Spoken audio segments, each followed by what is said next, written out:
Assalamualaikum warahmatullahi wabarakatuh. Halo teman-teman, apa kabar? Mudah-mudahan teman-teman selalu diberikan kesehatan, kelancaran, serta keberkahan dimanapun teman-teman berada ya teman-teman. Mudah-mudahan, semoga amin. Baik teman-teman, kita senyum dulu ya. Supaya apa? Supaya sehat jasmani dan rohani juga pikirannya. Oke teman-teman, kesempatan kali ini saya akan menyampaikan pengamatan saya tentang atau ciri-ciri warung makan yang sepi pembelinya. Loh, memang ada. Itu saya amati dari berbagai tempat ya. Nah, seperti apakah? Langsung saja kita bahas, akan saya utarakan. Nah, teman-teman, yang pertama teman-teman, apa itu? Yang pertama adalah tempat. Kenapa dengan tempat? Jadi gini teman-teman, kalau seumpama sebuah warung makan ya, tempatnya itu sumpek, pengap, nggak bikin betah pengunjung, pasti tentunya pengunjung itu hanya cukup sekali mampir ke warung kita dan besoknya tidak akan balik lagi. Kenapa? Nggak merasa nyaman.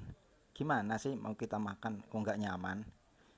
Jadi nggak nyaman itu ada beberapa faktor, bisa dari tempat atau bau di sekitar lingkungan ya. Nah, seperti itu harus kita benahi teman-teman. Kalau itu terjadi di warung kita. Nah, yang kedua itu yang melayani teman-teman. Seperti apa yang melayani?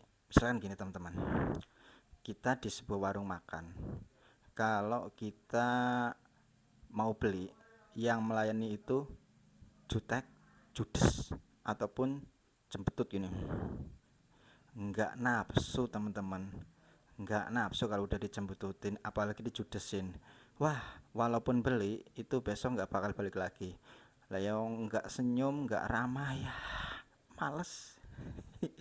Dijutekin, dijedutin. Jadi harus pandai-pandai kita ya menyikapi bagaimana, walaupun kita sedang ada perdebatan batin ya, masalah internal. Itu paling tidak kalau kita sudah fokus di warung ya, di belakang etalase, kita harus bersikap ramah terhadap pengunjung atau pembeli, sehingga apa? Pengunjung dan pembeli itu akan menjadi rasa nyaman ya, rasa nyaman dari ramahnya kita. Nah, itu yang harus kita timbulkan teman-teman, bila mana terjadi pada warung teman-teman. Nah, paham kan teman-teman? Itu ya, nggak perlu cantik lah, yang penting ramah gitu. Ramah, rapi, pastilah insya Allah itu membawa berkah, amin. Selanjutnya teman-teman, yang ketiga itu dari masakan. Mungkin masakannya terlalu biasa ya, rasanya tidak mengundang selera, ataupun wujudnya, tampilan masakannya itu kurang menggugah selera. Sehingga apa? Sehingga orang nafsunya kurang, dari wujudnya itu tidak menggugah selera. Terus begitu dimakan, rasanya mungkin hampa, ataupun ya liwat aja gitu, nggak menjadi ingatan di sini nih rasanya. Entah itu dari sayurnya, dari osengnya, ataupun dari gorengannya, itu harus diperhatikan teman-teman. Nah, terus teman-teman, apalagi ya? Ya, yang keempat itu gini teman-teman, kalau sebuah warung ada menu unggulan, misalkan yang diunggulkan itu soto. Itu soto kan ada soto babat, soto kikil, soto ayam. Nah, itu bikinlah senikmat mungkin, seenak mungkin, sehingga yang beli, yang mencicipi itu akan merasa kangen. Gimana sih orang kalau kangen, gimana sih? pasti pengen ketemu lagi, apalagi ini makanan kepingin mencicipi lagi. Nah, soto itu kan sebenarnya ya gampang-gampang susah sih, tapi ya kalau yang udah pernah masak ya pasti tahu lah, tinggal menambahin racikan-racikan yang lain. Nah, misalkan ada lagi usus ya, oseng usus dengan cabai hijau. Nah, itu bagaimana cara pengolahannya itu juga harus diperhatikan supaya apa? Supaya yang beli nggak kapok, karena sensitif sekali ya masak usus itu.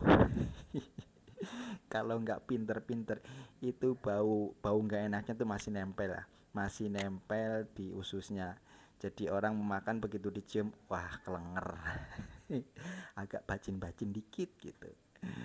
Nah, terus mungkin dari minuman ataupun dari oseng-oseng yang lain, buatlah salah satu di antaranya itu dijadikan menu unggulan atau menu favorit. Ya, terserah yang mana, sehingga bisa dipromosikan di depan begitu. Ataupun membuat paket.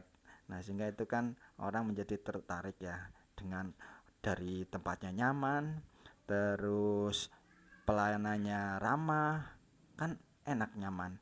Terus menunya juga rasanya oke, sehingga orang bikin akan balik lagi ke warung kita. Nah, dari situlah makanya kita harus pintar-pintar teman-teman, meracik, mengakali, menarik para pembeli supaya tetap balik lagi ke warung kita. Seperti itukah teman-teman? Ya kira-kira lah menurut saya, menurut pengamatan saya. Teman-teman, ya mudah-mudahan pada video kali ini memberikan satu hiburan ya. Ya anggap aja, kalau nggak bermanfaat anggap aja hiburan ya.